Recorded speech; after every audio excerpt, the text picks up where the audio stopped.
So today we're going to do the handover video on the Laika Ecovip 4012 DS. We're going to do the outside first and then we're going to move on to the inside. So firstly, coming over to the passenger side, you can see that you've got your fill-up points here. You've got AdBlue just below and then your diesel fill-up points up above. Opening up the passenger door, you can see on this model you have got Remis cab blinds. Pinch the clip like so and pull the blind as you like so. If you lead the blind from the bottom, it'll make it easier to connect up to the magnetic strip. These can get caught and they can be a bit finicky at times, so just take your time with it. If they do get stuck, you are probably doing something wrong. Don't force anything, just take your time with it. Let that connect back into position. You've got these on all your windows, including your big window at the front as well, and they all connect via a magnetic strip. Whilst we're here, you will also see that you've got a bonnet release catch. Just pull that and that will release your bonnet. Now there's not many things that you need to know underneath here. The main things that you need to know is if you're jump starting the vehicle. I'll just pop the bonnet up now and show you where to do that from. And with the bonnet up, you can see that your negative terminal is just onto this outlet here, and your positive terminal is just underneath this cap here. It's a little bit difficult to see on the video, but there's a little plus sign on here to indicate that this is your positive terminal. Just flick this cap up and that's where you can connect it up to. As I mentioned, they're the main things that you need to know, but just to point out a couple more items.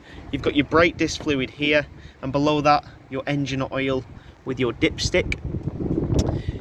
You can see you've then got your radiator coolant, your engine coolant, and then just right tucked in there you've got your washer fluid as well. Moving on from the bonnet and onto the other side, you can see that you've got a little bit of a storage hatch here where you can access that double height floor which runs throughout the vehicle. You've then got your habitation door along with your step and your awning, which is up at the top. Do bear in mind, if it is a windy day, it's quite windy today, don't use the awning because, as you can imagine, it is a massive sail on the side of your vehicle. So just bear that in mind.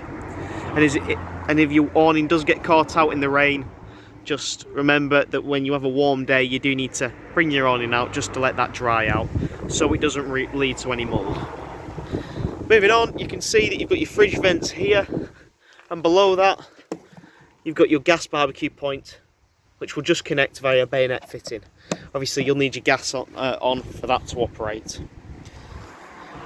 Moving on, at the back, opening up your garage, you can see you've got your access to your garage area. Now this is fully heated and insulated, as you can see.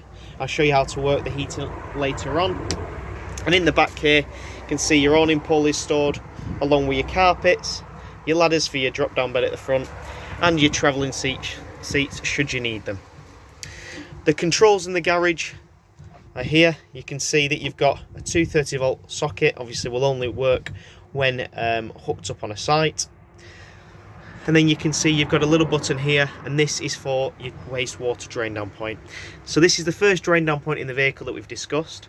You've got 3 in total. You've got 1 for your wastewater, 1 for your fresh water, and 1 for your boiler drain down point. As I say, your wastewater is just here. Click that button, that will dump the water out of the tank. And this vehicle, whilst we're on the topic of the water tanks, will hold about 120 litres.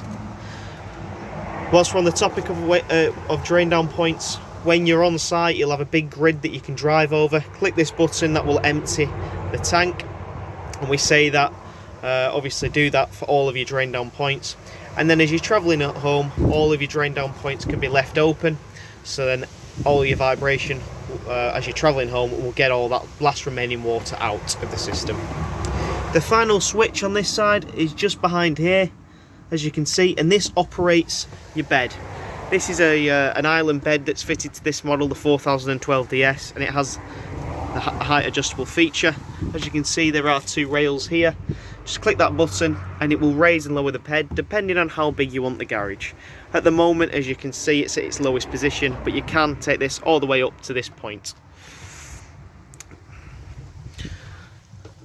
finally, before moving on from the garage, you can see you have got access hatches and another one there where you can access the pump and things. However, you shouldn't need to. That's really just for the technicians to access when PDIing and working on your vehicle.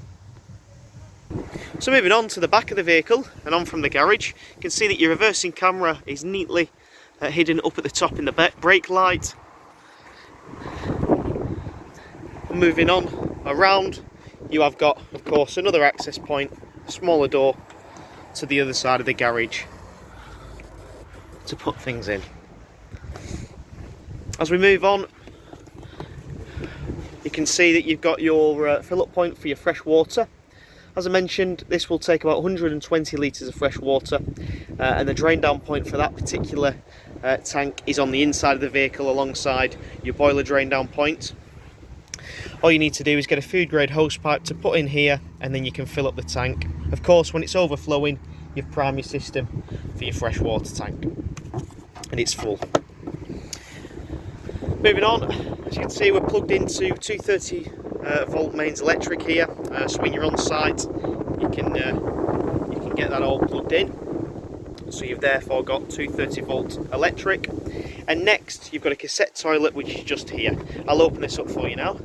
So with the cassette locker door open, you can see to open this all you need to do is pull up on the tab here to release and slide it out like so. Once the cassette has been slid out, you can empty it. All you need to do is slide out the funnel like so, remove the cap by unscrewing, and if you press this little orange button on the back, which will release an internal vacuum, that will allow you to empty the cassette. Once you've done that, you can put a bit of water in here just to swill it out, and do the same again. It's worth noting as well, these little caps do have a measurement on there, so for your blue fluid you can top that up and then put it straight into the funnel here, and that will clean the inside of the cassette out, and will of course decay any and decompose any waste that is in there. You'll also notice before we put it away, you have got a little orange tab here which moves. This should always remain in this position, and this is what connects with the blade. The blade on the toilet is something that's really important. You need to always ensure that it's closed before removing the cassette. If you don't, this cassette will get jammed and will ultimately break, so you need to always make sure that the blade is closed to remove it. Therefore, this should always stay in this position. There should be no need for you to move this. This is what in essence connects with the blade to open and close the cassette. When you're putting it back in, all you need to do is line it up, slide it in, and once this orange handle slots back in, you're good to go. Next up, you can see that we've got your hot water and cold water shower point, which is external to the vehicle. Of course, you'll need your pump on for this to operate, and a full tank of water, or some water in the tank at least, and that'll allow you to use the shower. Below that, you've got your big entrance locker for your two gas cylinders, which can just fit into there.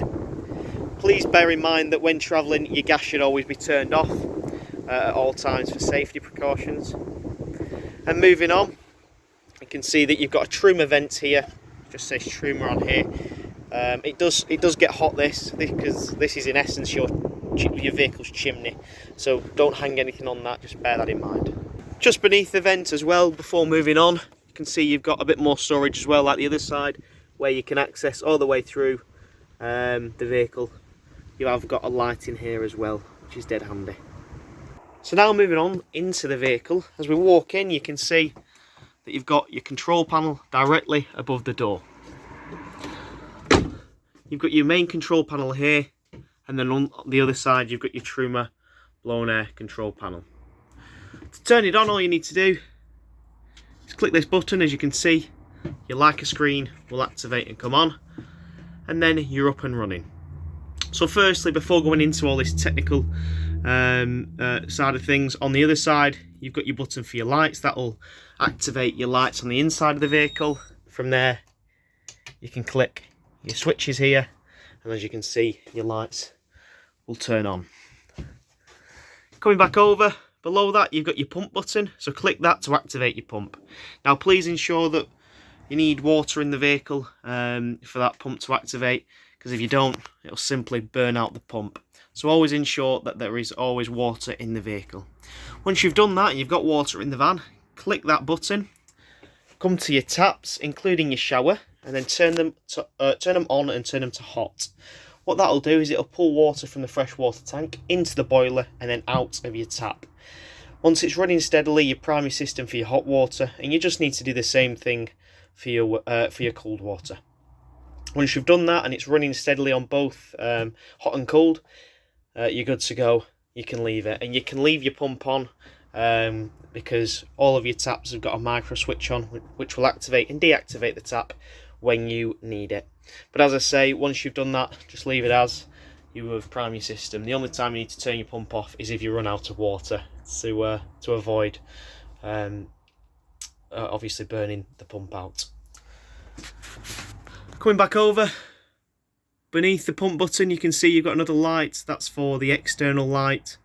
And then you've got an aux button here. This activates your 12 volt points in the vehicle, which are dotted around the van. I know there is actually some 12 volt points where you can charge your phone through the USB. That's an example of what that activates. So on the other side, these are more of your functional buttons. You can see if I click this button, gives you, this is for your battery.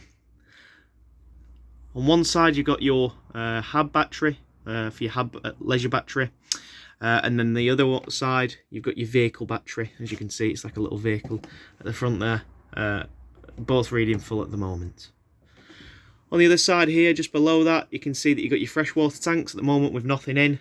We've got your freshwater here, and then your wastewater tank level, nothing at the moment, so therefore nothing is of course coming up.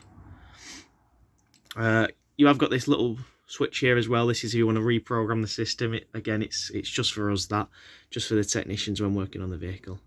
And then you can click that red button again just to turn everything off should you want to. One thing to mention as well is you can also see that we are plugged in here, and you'll get a little indication of that as well.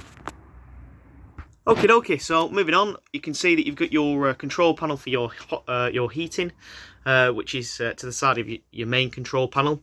You'll notice you've got a little button here along with a vent. That's just for your sensors when it's getting up to temperature, so you can ignore that. The main thing is your control panel and how to operate it. So firstly, clicking your button brings you to your home screen. Everything below the line is what you want to select. So you can see that you've got firstly your vehicle temperature. This will allow you to take it all the way up to 30 degrees should you want to. Next you've got your water temperature, so you can run it off Eco, Hot or Boost. Eco is approximately 40 degrees, Hot is approximately 70 degrees, and Boost will concentrate on heating the water rather than heating the vehicle itself.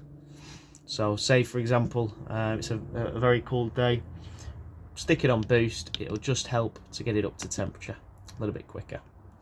Next you've got your fuel, so you can run this off gas, Mix 1 which is a mixture of gas and 1 kilowatt electric, Mix 2 which is a mixture of gas and 2 kilowatt electric, EL1 which is 1 kilowatt electric, or EL2 which is 2 kilowatt electric. So depending on what you're using the van and what you're supplied with, will depend on what you fuel it with. So for example, if you're on site, 9 times out of 10 you run it off your electric, EL2, but if you're wild camping, obviously you may want to run it off gas.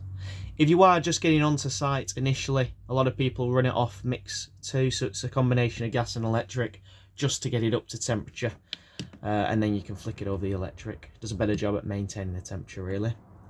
Finally, you've got your fan button. Now because I've not activated the system, it's only giving me the option of vent, which will recirculate the air in the vehicle.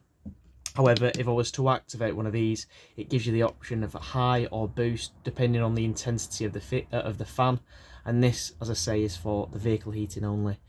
The boost option, like I mentioned with the water, just works vice versa. So instead of concentrating on heating the water, it'll heat and concentrate on heating the vehicle itself.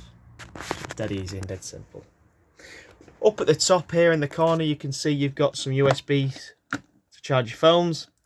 And just beneath this, you can see you've got points for your telly to plug in. So next, we're moving away from the control panel now. Let's go on to your lounge. So as you can see, you've got your bench seat set up in this vehicle. As you can see, these do take seat belts, dead simple and dead easy to operate. All you need to do is remove these backrests. You've then, as you've seen, got your fittings for the backrest that allow you to face forward, and they just connect into a little bar which is underneath this seat and allow you to face forward. What I'll do now is I'll now set that up for you so you can see how that works. Now, once we're at this stage, as you can see, I've just removed all the cushions, just popped them at the front there.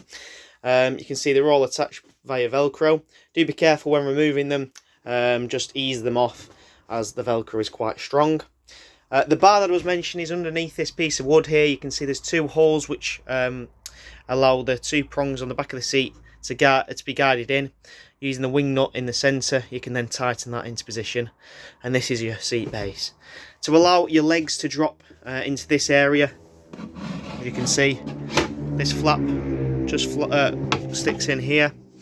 This lifts up, and as you can see, just goes into this position here.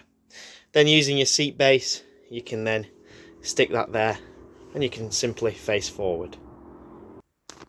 And as you can see, I've just got the seats out of the garage. These, as I mentioned, just connect into there, and using that wing nut, you can turn this, and that will just slot into here, just to strengthen this back up and give it a bit of support. Once you've done that, put the seat base on, the backrest, then your seat belt will simply pull across and connect into position here. You've got a buckle that will just be released outside of here. And then you've got your travelling seat set up and ready to face forward. You've got the same on this side as well. It is the exact same, so don't worry about that. Now, underneath this seat that I've just shown you how to set up, you can see you've got a few controls. So you can see underneath here you've got your fuse box, which is just there, along with a couple more fuses as well. And this is just your battery charger. Sorry, it's difficult to see here. That's just your battery charger for your leisure battery, which is obviously on this vehicle. You've got the alternator, which will allow this to send the feed straight to your leisure battery as you're travelling.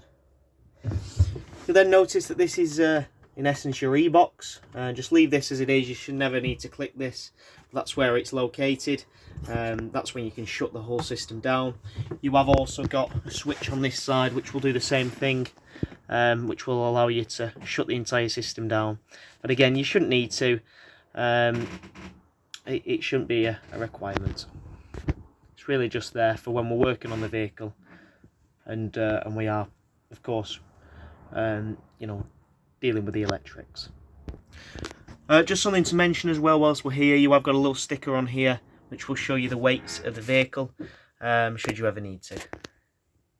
Now, moving on to the other side of the lounge, I've just removed this cushion here because you can see that underneath here you've got a socket that you can actually access, and you've also got your second drain down point in the vehicle, and this is for your boiler drain down point, which is arguably the most important drain down point.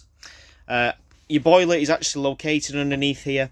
The only thing you need to access will be this here, this drain down point. So coming round,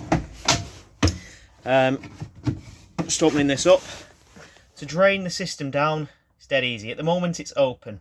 You know that because there's a little blue tab on the bottom which is out, and the diamond is facing this way, as you can see in the video.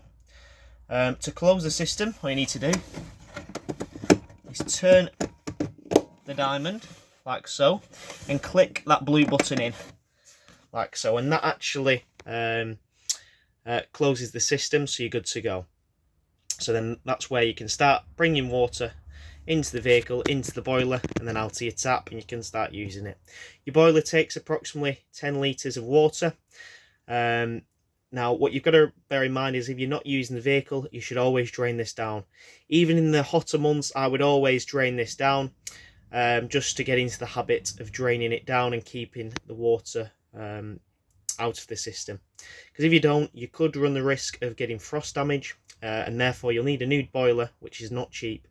So just bear that in mind. Now, the great thing with these vehicles is these have a frost protection valve, and this is what this is basically. It's a fail-safe, and it reacts to temperature. So there's a little bit of a solution in that black box which reacts to temperature. Now currently, because it's obviously a warmer day, as we go into the hotter months of the year, as you can see, that blue button allows you to press in and you can close the boiler. However, if you've not used the vehicle for a while, and let's say it's a colder month, what you might want to do is, as soon as you get into the vehicle, you'll go to do as I've done, you'll close the boiler. But this blue button here on the side won't push in, it'll keep pinging out, and that's the reason, or the reason for that rather, is it's actually reacting to the temperature, because it's in fear of it losing its water, of water freezing in the system. So with that in mind, what you'll need to do is go onto the inside of the vehicle, turn the heating on as I've shown you to do, and that's the vehicle's heating, not the water heating, the vehicle's heating, and that will heat this area up for approximately 30 minutes. Once you've done that, you can click that button in and you're good to go. The reason it does that is because, as I say, if you by accident leave water in the system, when it reaches a certain temperature, that will trip like so, just like that, and that blue button will pop out, the diamond will turn, and that will drain the water. So it's a fail-safe, and that's the reason. But you've just got to bear in mind, if you've not used it in a while, it could still react to temperature and be subject to opening. So just bear that in mind. So next, moving on from your lounge, you can see directly above your lounge you've got your drop-down bed. Obviously you'll need your control panel on. This is a 12-volt bed system, however, so it will operate when not on site. And all you need to do, ensure that the area is clear, click the button, keep your finger on it, and this will stop automatically, and then you've got access to your bed. You've got some netting here as well, as you can see on the other side as well. And with all this, we say you can keep all your bedding on. Just with your pillows, you might want to stick them at the front. Then once you've done that, click the button and up it goes. So it's dead easy, dead simple to operate. And as I say, the ladders for this bed are in the back, so you can access it, so you don't need to run and jump. Moving on, you can see that you've got your kitchen area. There's not much to the kitchen, it's dead simple. You've got 3 gas hobs. Of course, you'll need your gas on for that to operate. You can see you've got your tap, we've discussed about that, and a bit of storage throughout the vehicle as well. Underneath, you've got some more storage as well, and on the other side you can see that you've got your Dometic fridge with a little bit more storage underneath here. You have got an oven just above your fridge as well, and that works obviously the exact same as any other oven. Just make sure that you've got your gas on. Straight above that, you've also got a little system here. This is solar regulator charge. This is your regulator for your solar panel. You don't need to do anything with that, just leave that as it is. That will just regulate the amount of charge going into the battery. Now, coming over to the Dometic fridge, what you've got to bear in mind is this isn't as powerful as a normal fridge. So it's a 12-volt system. So with that in mind, if you want frozen things to be in the freezer, put frozen things in. If you want cold things to be in the fridge, put cold things in. And it'll just help maintain that temperature. To operate it, just hold the button. You can see that turns on. Click the button again, and you can flick through the options. So firstly, you've got the fridge's temperature, so you can alter that by swiveling it. Next, you've then got your power. So you can either run the fridge off 12-volt gas or mains electric. Now, if you're wild camping, you'll run it off your gas. If you're travelling, you'll run it off your 12-volt, and if you're hooked up on site, you'll run it off your mains electric. Now, a lot of people think when they're travelling, when they're wild camping, they can run the fridge off the 12-volt system. That isn't the case in this vehicle. This draws so much power, you'd be left without any power in the battery. So it'll only run when you're travelling, as you've got an alternator in this vehicle, which will constantly send a feeder charge to the leisure battery, which will ultimately power your fridge. The nice thing with these is you've got an auto button, and that will automatically assign whichever fuel you've got to the vehicle, or to the fridge rather. Finally, you've then got your settings, so you can change the brightness of the screen and whatnot.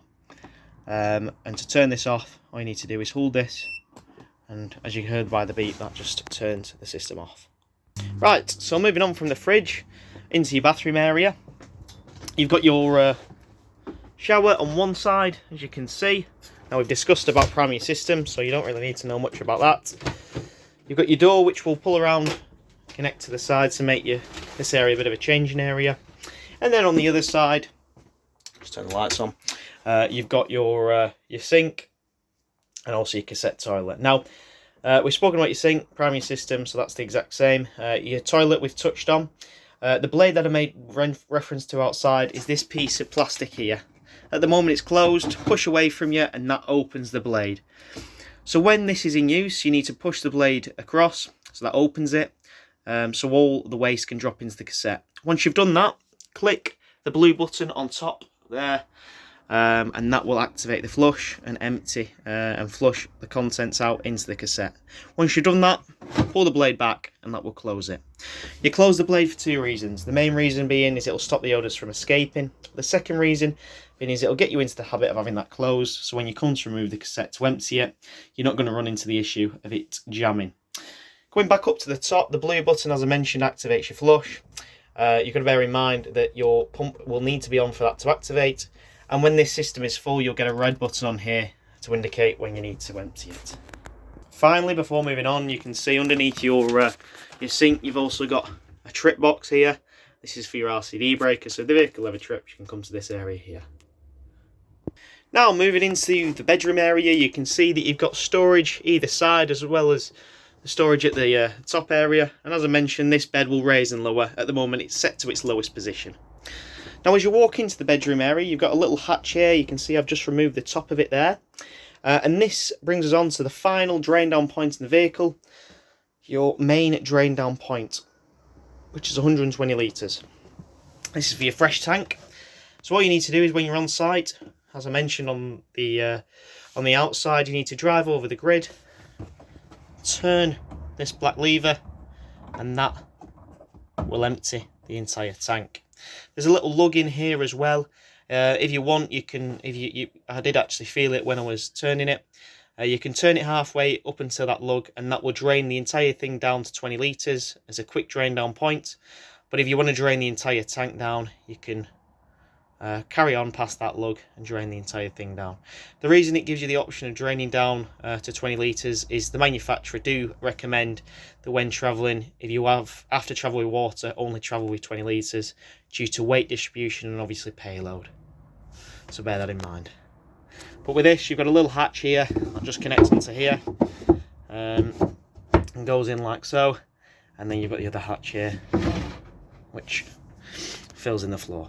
So before we finish up, you can see on all your windows you've got a blackout blind here along with a fly screen, and all of your windows, just click the little button in so you can turn them, but all your windows can open like so. If you want to put these on venting, you can of course do as well, and that just allows a little bit of airflow through. But you've got to bear in mind is when you're travelling that these are all of course shut and sealed. Same goes for any aerials that you might have on the vehicle. You need to always ensure they are down. And that concludes the handover video on the 4012 DS. I hope you enjoyed.